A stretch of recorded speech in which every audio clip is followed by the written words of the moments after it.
Olá, caros amigos que agora acompanham a programação da TV Candidez. Estamos iniciando mais um programa Espírita Nova Era. Programa esse que é uma realização da AME, Aliança Municipal Espírita de Divinópolis. E como já é de conhecimento de todos, o nosso objetivo é levar até você, telespectador, a proposta educativa e consoladora da doutrina espírita, através da abordagem de diversos temas à luz da doutrina dos espíritos. E hoje, no programa de hoje em especial, nós estamos recebendo o nosso companheiro da cidade de Belo Horizonte, que é psicólogo, Jader Sampaio, que esteve aqui em Divinópolis participando do CETESP, fazendo palestra, contribuindo com o nosso movimento espírita, com o enriquecimento do nosso movimento espírita. E no programa de hoje, ele veio falar sobre provas da imortalidade através da mediunidade. Bom dia, Jader. Bom dia. Seja bem-vindo. Muito obrigado. A primeira pergunta se baseia numa definição de Allan Kardec sobre médium. Ele diz que médium é aquele que, em maior ou menor grau, percebe, capta a influência ou presença dos espíritos. Quais apontamentos nós podemos fazer da autenticidade dessas percepções, principalmente no sentido da identidade do espírito que se comunica? Uma boa pergunta, né? Porque a mediunidade não é uma faculdade como a visão, como a audição, em que a gente percebe de forma direta os objetos que estão ligados ao sentido. Sim. A mediunidade é uma sensibilidade interior. E há diferentes tipos de médiuns, diferentes formas de percepção. Desde médiuns que têm faculdades que Kardec chamava de mecânicas, ou que os ingleses gostavam de chamar de automatismos. Tá?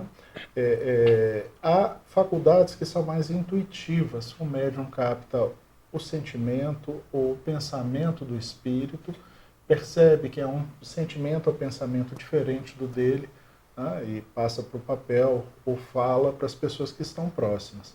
A questão da identidade, ela vai depender muito da relação que o consulente faz com o médium, que as pessoas que procuram a mediunidade fazem. Porque, por exemplo, nós utilizamos a mediunidade para poder atender espíritos em sofrimento, poder auxiliar espíritos em sofrimento.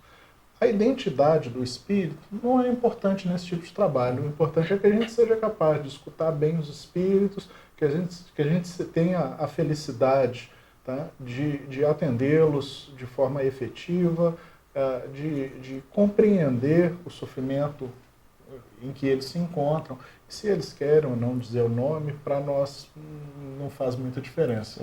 Né?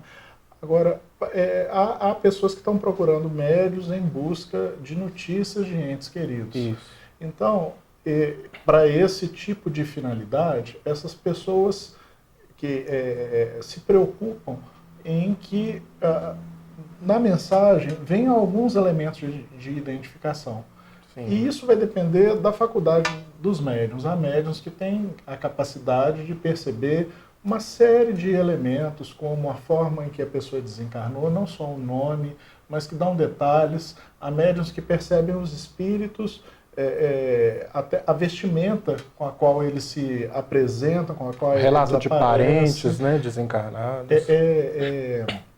Não só de parentes, mas apelidos que eles usam. Sim, na intimidade. Com certeza. O Chico, ele tem um livro, tá, que foi ditado, ele foi editado pelo pai que perdeu um filho, se não me falha a memória. E eles eram judeus. E o filho, ele vai se referindo à família e vai falando dos rituais judeus, sim, judaicos, né, da cultura judaica, e vai falando dos apelidos da intimidade. Ele vai dando uma série de dicas que faz com que a família perceba que é algo que não poderia estar no cérebro do médium, que é algo que, sim, vai além do que o médium poderia saber sobre as pessoas. Tá? E a gente tem também as pessoas que estudam a mediunidade, ainda procurando se esse fenômeno existe ou não, se ele é autêntico ou não. Então, nesse caso, pode ser que as provas de identidade sejam importantes na pesquisa, tá? Que é o que vem fazendo atualmente nos Estados Unidos, foi objeto da nossa conversa no seminário. quais pesquisas científicas existentes na atualidade que abordam a temática da mediunidade e quais constatações têm realizado? Uma primeira noção de ciências que é construída em cima das chamadas ciências da natureza, que é o que fazem os físicos, os químicos, os biólogos. Um biólogo ele observa um animal no seu meio ambiente, e vê como se comporta aquele animal, descreve, vê como ele se alimenta, identifica uma série de regularidades, e constrói um conhecimento dentro da ecologia, por exemplo. Um químico ele estuda uma substância química, como ela reage, e por que ela reage, e estabelece leis, normas, que nos permitem antecipar ou entender o funcionamento de uma determinada substância química. Essa é uma noção de ciência, uma noção mais restrita. E existe uma noção ampliada de ciência, que coloca aqui dentro conhecimentos, por exemplo, das chamadas ciências humanas ou sociais, sim, em que eu gosto muito de falar dos advogados. Eles estudam leis. Leis são construções feitas pelos homens e eles precisam entender com clareza o sentido da lei, a intenção do legislador, o alcance da legislação, e eles não estão estudando nada de natureza, eles estão estudando a cultura. E eles vão utilizar de elementos ou de instrumento como a lógica e a razão. Isso também é conhecimento, mas é um conhecimento diferente do conhecimento da natureza. E a gente tem áreas do conhecimento reconhecidas na universidade, como, por exemplo, a matemática. A matemática estuda signos, estuda números, as relações que foram criadas pelos matemáticos entre esses números, e usa da dedução. Então, se a gente pegar a noção ampliada de mediunidade, a mediunidade tem sido discutida, tem sido estudada, tem sido investigada há muitos e muitos anos.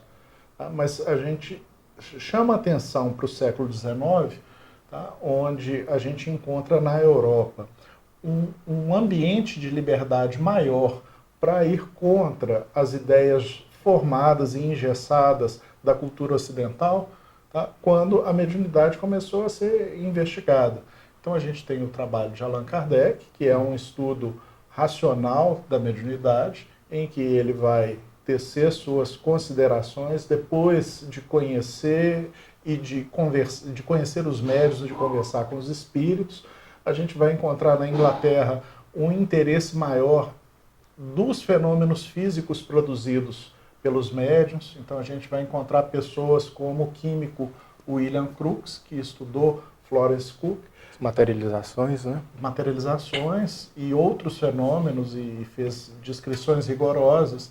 E ele não publicou em revistas como a gente faz hoje, porque os meios eram diferentes naquela época. Ele comunicou em reuniões de cientistas, sim, que eram feitas naquela época, e aquilo criou inclusive um mal-estar na imprensa britânica. Como que um cientista tão brilhante, tão condecorado estudava esse tipo de coisa? Eu tenho estudado o trabalho de Alfred Russel Wallace. Eu tenho traduzido a obra espiritualista dele para a língua portuguesa. O Wallace foi colega de Charles Darwin na teoria da evolução das espécies. E ele era espiritualista. E ele fez pesquisas com médiuns, pesquisas pessoais e pesquisas de revisão, e ele publicou tudo a sua época com o sacrifício da própria imagem que ele passava para os seus colegas cientistas. A credibilidade de cientista, né? Que achavam que ele tinha que ser materialista para ser cientista, achavam que ele estava passando dos limites, e ainda assim o Wallace fez as pesquisas. Depois a gente tem as pesquisas feitas pela Sociedade de Pesquisas Psíquicas, a gente tem estudos com médiuns, a gente tem os estudos de mediunidade cruzada, em que o médium recebia parte da frase, o outro médium em outro lugar recebia outra parte da frase, e a mensagem só fazia sentido quando você cruzava os resultados dos dois médiuns.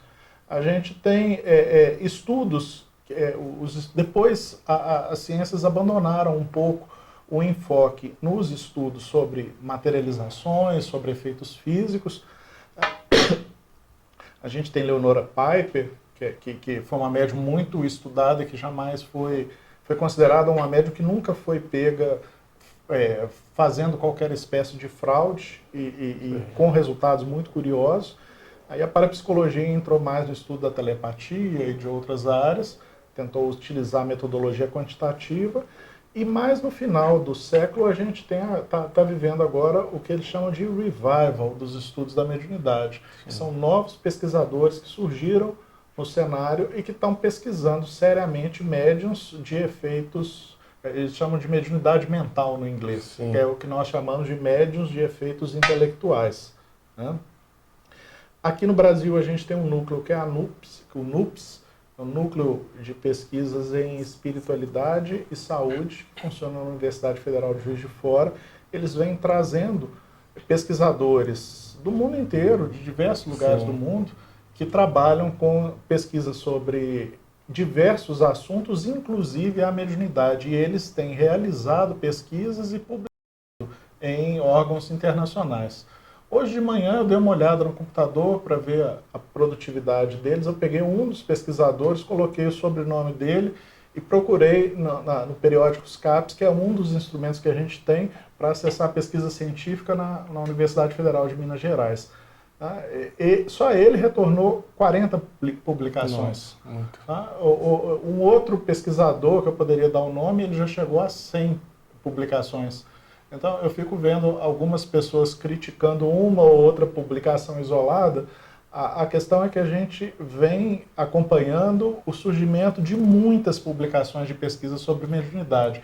Pesquisa sobre o conteúdo, pesquisa sobre a forma, pesquisa sobre como o médium se comporta, pesquisa sobre o cérebro, pesquisa de eletroencefalografia, de tomografias. São muitas pesquisas. E talvez o entendimento de uma publicação dependa de outra publicação, Sim. né? Então, porque na pesquisa científica, quando o cientista ele apresenta uma publicação, uma primeira coisa que ele normalmente faz é um trabalho de revisão. Então ele cita os outros. Então ele cita as outras pesquisas que foram feitas, os resultados, até chegar a uma hipótese de trabalho que justifica o trabalho Sim. dele. Então, diante dessa pesquisa, isso aqui não está bem explicado, ou isso aqui pode ser mais bem Só visto. depois de adquirido uma noção de conjunto das publicações, né, que se pode tirar alguma conclusão. Né? Por isso que é um trabalho difícil. Não é as pessoas acham... Eu vi um leigo uma pessoa com formação acadêmica, tá? Mas sem conhecimentos espíritas, questionando por que os espíritas não convencem os céticos. Sim. A pergunta dele para nós, por exemplo, para a área da administração da economia, é mais ou menos assim, bom, se a economia é uma ciência, então por que os marxistas não convencem os liberais? Tá? Eles partem de pressupostos diferentes e os dois são aceitos no diálogo daquilo que é chamado de economia. Tá? São interesses diferentes. E são perspectivas de visão sobre o fenômeno econômico que partem de pressupostos diferentes. Então, se eu pego um cético de carteirinha que está convencido que não interessa o que eu venha a mostrar de evidência sobre a mediunidade, tudo é falso, não tem diálogo com esse tipo de pessoa. Ele não está interessado em acompanhar e formar uma opinião, que esse é o ceticismo, vamos dizer assim, saudável. Tá? Diante de um resultado de pesquisa que me chega, eu pergunto, será que é isso mesmo? E à medida em que eu vou vendo outros resultados que são congruentes, eu falo, não, é isso mesmo. Mudo minha opinião. E interessante que nem todos os pesquisadores que você citou, inclusive eu coloco aí nesse meio Ernesto Bozano, Alexandre Aksakov, nem todos os pesquisadores que acompanharam o trabalho desses pesquisadores que se entregaram para a proposta espiritualista, vamos dizer assim, entre aspas, se converteram, mesmo acompanhando determinados fenômenos. Uma coisa que eu andei estudando é que, à medida em que eu fui olhando os pesquisadores do século XIX, minha área de formação original é psicologia. Eu comecei a encontrar nomes de psicólogos muito famosos, e psicólogos que nunca entraram para os estudos de história da psicologia como sendo psicólogos que estudaram o fenômeno espiritual. E a grande maioria deles, quer concordasse, quer no final não aceitasse, estudavam os fenômenos espirituais no final do século XIX. Tá? Recentemente eu assisti uma defesa de tese sobre William James.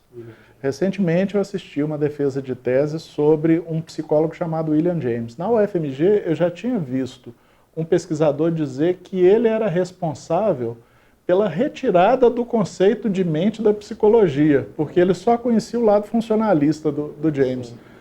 Quando a gente foi ler, o James é fundador da Sociedade Americana de Pesquisa Psíquica, ele estudou médiuns, ele tinha uma grande produção ligada à questão da mediunidade, e o estudioso brasileiro estava resgatando essa trajetória do James, que é pouco conhecida hoje na psicologia. Às vezes a pessoa é até injustiçada a personalidade, né, ao longo da história. Wundt, que é considerado fundador da psicologia experimental, estudou fenômenos mediúnicos. Eu posso falar muitos psicólogos famosos aqui, da história da psicologia, que estudaram fenômenos mediúnicos. Hoje a gente teve a oportunidade de falar do Jung, que o primeiro trabalho dele foi como uma médium. Ele não foi favorável à tese da mediunidade, mas ele estudou o fenômeno. Sim. Tiveram abertura, porque às vezes o cientista não tem essa abertura por preconceitos, por preconceitos que na verdade fazem com que eles recuem à investigação de determinados fenômenos. E alguns que são mais honestos mudam de opinião. E o último trabalho da vida dele, ele começa a falar, olha, minha teoria explicou uma série de coisas que são todas psicológicas. Mas ele começou a falar, mas não explicou uma série de outras coisas.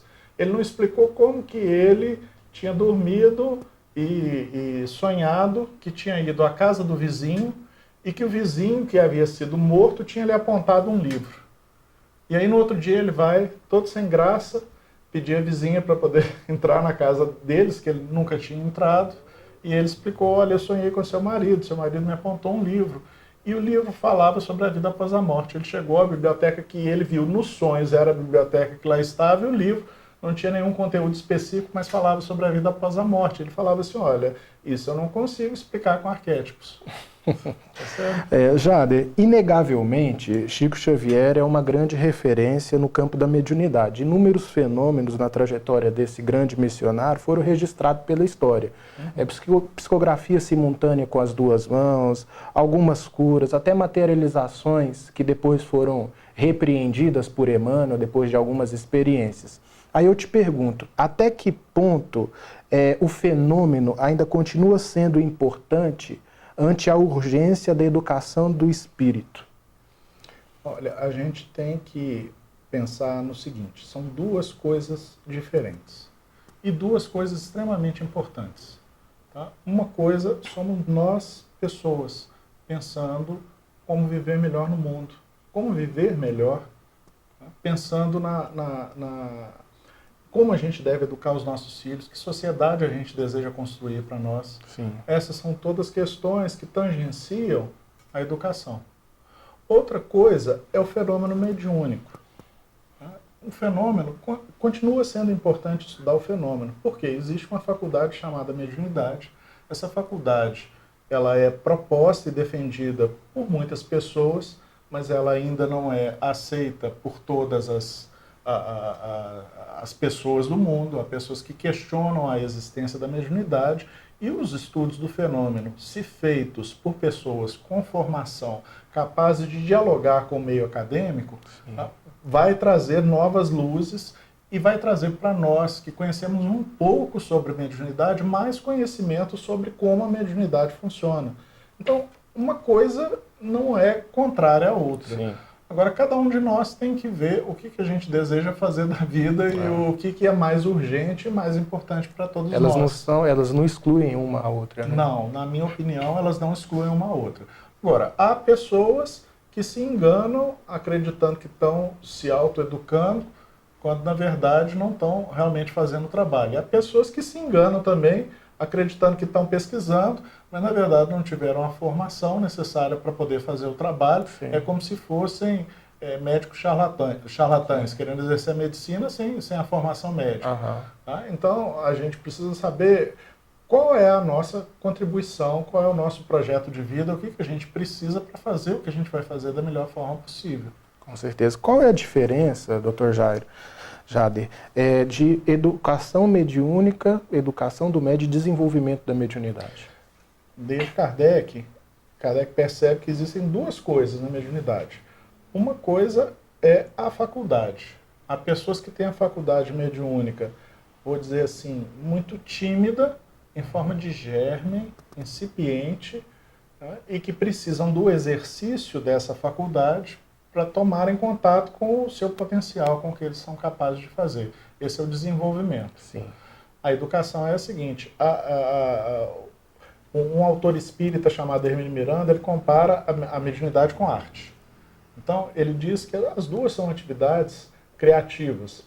Mas, na questão da arte, o artista, ele, como a arte é uma forma de expressão, ele pode expressar toda a sua loucura na arte, ele pode expressar a sua perturbação na arte, ele pode expressar a sua negação da arte, tá? E sem qualquer problema. Sim. Mas o médium ele precisa se educar para poder ter uma contribuição efetiva aos espíritos que se comunicam, para poder entrar em contato com as pessoas que estão em luto e que precisam de auxílio.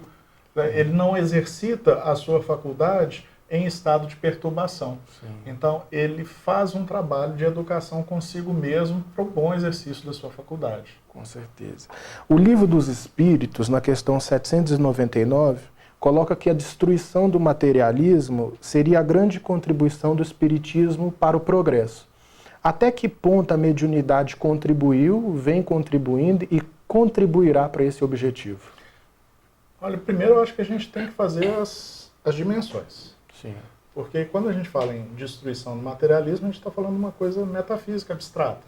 Tá? Então a gente está falando de uma forma de pensamento, tá, que acredita que tudo que existe no mundo pode ser explicado em termos de biologia, química, física. Sim. Tá? É o materialismo, é isso que existe. Até alguns materialistas acreditam que até a psicologia poderia ser explicada exclusivamente pela biologia, física, química, é o que a gente chama de reducionismo. Tá? Nós, da psicologia, sabemos que a psicologia tem uma interação com o organismo, tem uma interação com a sociedade, tá? Mas vai além da física, química e da biologia. Tá? Então, quando a gente fala em destruição do materialismo, eu pergunto assim, em que dimensão?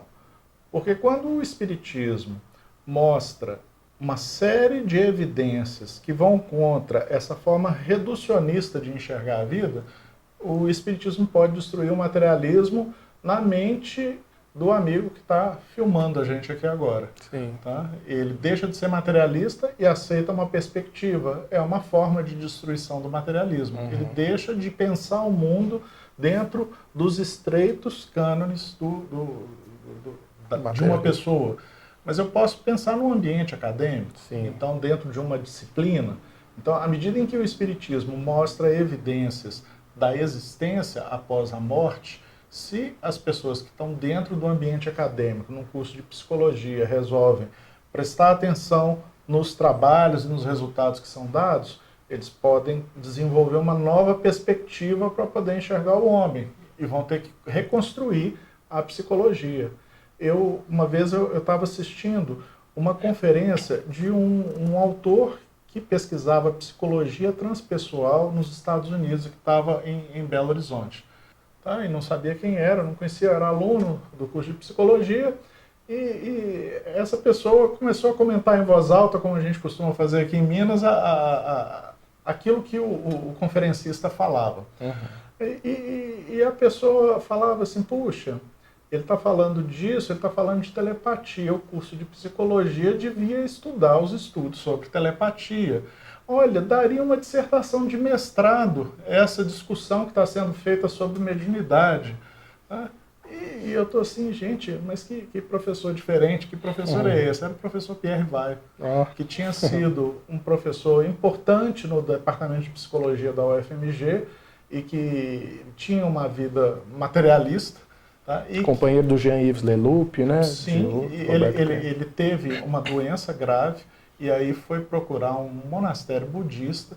Ele teve uma experiência pessoal em que ele se viu como algo mais do que um organismo e ele voltou entusiasmado e construiu a Universidade da Paz no Brasil e desenvolveu uma série de estudos novos dentro da psicologia.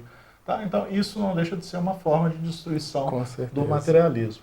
E a gente tem uma dimensão social. Quando a sociedade toda concordar que a vida não termina com a morte, tá? Como a gente vai passar a viver e como a gente vai escolher as regras que regem a sociedade, as relações, como que a gente vai repensar as relações entre as pessoas. Tudo isso aí está ligado à ideia de destruição do materialismo que Kardec fala. Jader Sampaio, nós te agradecemos a colaboração, os esclarecimentos. Agradecemos também os nossos telespectadores, lembrando ainda que o nosso programa vai ao ar todo sábado às 9h30 da manhã, com uma reprise às terças-feiras às 7 horas da manhã. Muita paz e até o nosso próximo encontro.